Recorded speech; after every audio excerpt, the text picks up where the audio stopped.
नमस्कार बच्चों, बीए द्वितीय वर्ष के विद्यार्थियों का स्वागत है। बच्चों, हम गिरधर कविराय कर रहे थे जिसमें हमारे 3 कुंडलियाँ हो गए। चौथा कुंडलिया जो है उसका हम भावार्थ करते हैं। दाड़िम के धोखे गयो सुआ नारियल खान, खान न पायो नेक कछु फिर लागो पछतान। दाड़िम कहते हैं अनार को। अनार बिल्कुल लाल होती है। तो जो सुआ है, तोता है, यहाँ पे अन्योक्ति अलंकार है। अन्य उक्ति, किसी और के लिए कथन जब कहा जाए किसी और के माध्यम से, तो यहाँ कवि कह रहे हैं गिरधर कविराय कि अनार के धोखे से, कि ये अनार होगा, अनार के धोखे से तोता नारियल खाने के लिए चला गया। आप जानते हो बच्चों, नारियल का खोल तो बहुत ही कठोर होता है और अनार जब लगती है शुरू में तो वो भी हरी होती है और नारियल का खोल भी हरा होता है। खाने न पायो नेक कछु, और वो तोता बिल्कुल भी उसको खा नहीं पाया।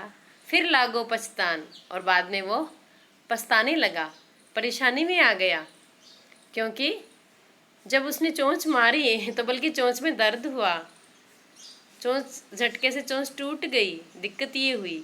यहाँ कवि कहना चाहते हैं कि हमेशा अजर और अमर रहने वाले इस आत्मा को जब संसार में भी जब अमरता का धोखा हो जाता है तब वह संसार के संबंधों की तरफ चल पड़ता है, अन्यथा वह संसार के उन पदार्थों की तरफ चल पड़ता है। लेकिन उन पदार्थों में उसे वो ना शांति मिलती है, ना प्रेम मिलता है, और ना ही उसे वो आनंद मिलता है। तो बल्कि उस धोखे में जो उसके पास होता है मन में, उस चैन को भी वो गंवा डालता है। तो यहाँ गिरधर कविराय कहते हैं कि अनार के धोखे से तोता गया नारियल खाने के लिए, खा कुछ पाया नहीं और फिर उल्टा बल्कि उसे पश्चाताप भी हुआ। फिर लागो पछतान, बुद्धि अपनी को रोया, निर्गुणियन के साथ बैठी अपनो गुण खोया। और उसके बाद उसे इतना पश्चाताप हुआ कि अपनी बुद्धि पर वो आंसू बहाने लगा कि मैं कैसे निर्गुणी व्यक्तियों के साथ, गुणहीन व्यक्तियों के साथ बैठकर मैंने मेरे भीतर का जो गुण था वो भी खो दिया। अर्थात हमारी जो बच्चों आत्मा है वो अमर है, वो स्थायी है, वो कभी मरती नहीं है। लेकिन इस मृत्यु लोक में, मृत्यु लोक के पदार्थों का, जीवों का साथ करके मैंने मेरा जो गुण था वो भी विस्मृत कर दिया। कह गिरधर कविराय सुनो हो मोरे नाखे, गयो झटाका टूट चोंच दाड़िम के धोखे। कवि कहते हैं कि गिरधर कविराय कहते हैं कि सुनो, ये मेरी तरफ से मैं ये बात कह रहा हूँ बिल्कुल सुनिश्चितता के साथ कि एक झटके के साथ उसकी चोंच टूट गई अनार के धोखे से। उस नारियल में उसने जोरी चोंच मारी कि अंदर से मैं दाना निकाल लूँगा, और उसके ज़बरदस्त मजबूत खोल के कारण बल्कि चोंच और टूट गई, अपना और नुकसान हो गया। अर्थात इस संसार के अंदर जब हम, इस नश्वर संसार में जब हम अमरता का भ्रम कर लेते हैं तब जीव को इस प्रकार का ही धोखा होता है।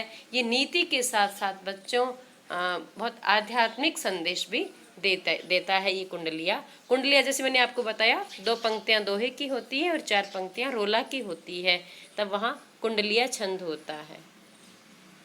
5वां पद भी इसी से मिलता जुलता है।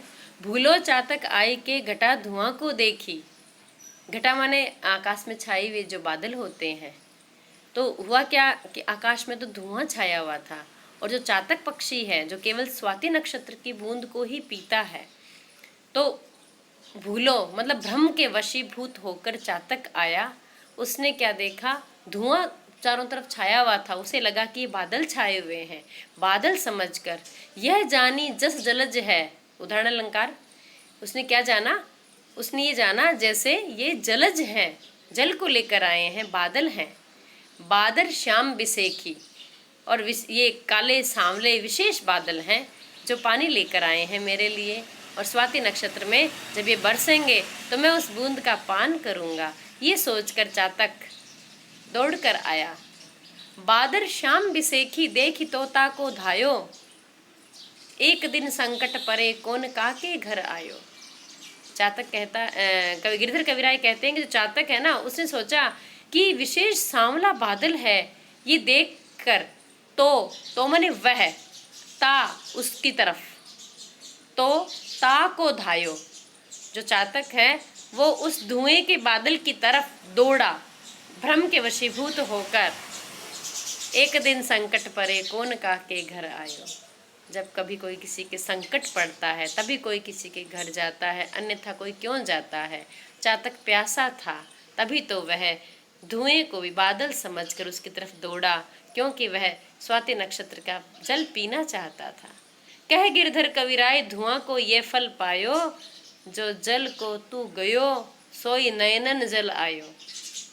कवि कहते हैं गिरधर कविराय कि उस धुएं का प्रतिफल ये हुआ, क्योंकि वो बादल तो था नहीं, तो उस जल को, जिस जल के लिए वो दौड़ा था, जिस जल के लिए वो गया था उसके पास, वो जल तो उसे नहीं मिला, बल्कि उसके नैनों से जल आ गया, बल्कि उसकी आंखें धुएं के कारण आंसुओं से भर गई। यहाँ पर भी अन्योक्ति अलंकार है बच्चों। यहाँ नीति के माध्यम से संसार की वास्तविकता को सामने रखते हुए गिरधर कविराय कहते हैं कि जैसे तोता अनार के धोखे से नारियल पे चोंच मार के खुद का नुकसान कर लिया, ऐसे ही चातक ने धुएं के समूह को बादल समझकर खुद का नुकसान कर लिया, बल्कि आंखें जो है वो आंसुओं से भर गई, और भी ज़्यादा दुखी हो गया। प्यासा तो था ही, शरीर का जल और निकल गया। तो यहाँ नीति परक दोहे के अंदर संसार की वास्तविकता को समझाने का प्रयास इस कुंडलिया छंद में ब्रज भाषा के अंदर किया है, जिसमें जानी जानो मानी मनो, तो वहाँ उत्प्रेक्षा अलंकार भी है, जैसो वहाँ पर उदाहरण अलंकार भी है, और अंत्यानुप्रास अलंकार भी है। छठा पद, सोना लादन पीव गए सूना करी गए देश, सोना मिले न पीव मिले रूपा वेगे केश। यहाँ नायिका जो है उसका पति, उसके पति ने देखा मेरी पत्नी बहुत सुंदर है, तो नायिका के लिए स्वर्ण लाने के लिए कि मैं इसके सुंदर स्वर्ण के आभूषण बना के मेरी प्रिया को सजाऊंगा, तो वह उसे सजाने के हिसाब से विदेश चला गया, जहाँ पर वो कमा रहा है नित्य और सोना खरीद रहा है, ताकि मैं मेरी प्रिया को और भी सजा सकूं। सोना लादन पीव गए, अपनी नायिका को सोने से सुसज्जित करने के लिए प्रियतम विदेश चले गए। सूना करी गए देश, जो स्थान है वो शून्य कर गए। प्रियतम के अभाव में नायिका का घर परिवार सूना है। सोना मिले न पीव मिले, और कई वर्ष बीत गए, अभी तक ना तो स्वर्ण आया और ना ही प्रियतम मिले। रूपा वेगे केस, बल्कि जो युवा अवस्था थी पास में नायिका के वो भी खत्म हो गई, उसके बाल सफ़ेद हो गए, चांदी, रूपा का अर्थ चांदी होता है, चांदी जैसे केश हो गए, बाल भी सफ़ेद होने लग गए। रूपा वेगे केस रोय रंग रूप गंवावा, सेजन को विश्राम पिया बिन कबहू न पावा। गिरधर कविराय कहते हैं कि नायिका का दुख देखिए कि बाल तो सफ़ेद हो ही गए, और रो रो कर अकेली वियोग में, प्रियतम के अभाव में जो रूप और रंग था उसके पास वो भी उसने गंवा दिया। वो सांवली पड़ गई है, उसने रूप अपना खो दिया है, और कभी भी शैया पर, सेजन शैया पर कभी उसे विश्राम नहीं मिला, उसे कभी वहाँ प्रियतम का संग नहीं मिला। बिना प्रियतम के अभाव में उसे कभी शैया पर भी सुख नहीं मिला। कह गिरधर कविराय लोन बिन सबे अलोना। गिरधर कविराय कहते हैं नमक के बिना सब कुछ फीका होता है। बहुरी पिया घर आव, कहा करी हो ले सोना। नायिका कहती है अरे प्रियतम अब तो घर लौट आओ, मैं इस सोने को लेकर क्या करूँगी, जो उस सोने के चक्कर में प्रियतम का वियोग मिला, रूप यौवन सब खो गया, सब मन का चैन खो गया, और हमेशा के लिए प्रीतम का भी अभाव हो गया। ऐसा सोना लेकर मैं क्या करूँगी, अब तो घर लौट आओ। तो यहाँ पर भी नीति, संसार की नीतियों के आधार पर कवि ने बताने की कोशिश की है कि व्यक्ति जितना उसके प्राप्त होता है उसे छोड़कर वो और अधिक के लिए दौड़ता है, वो और अधिक भी नहीं मिलता, और जो है उसको भी खो देता है। ब्रजभाषा कुंडलिया छंद, और इसके अंदर अंत्यानुप्रास अलंकार का बहुत सुंदर प्रयोग किया गया है, और इसमें बहुत सुंदर नीति की शिक्षा दी गई है। आज इतना ही, धन्यवाद बच्चों।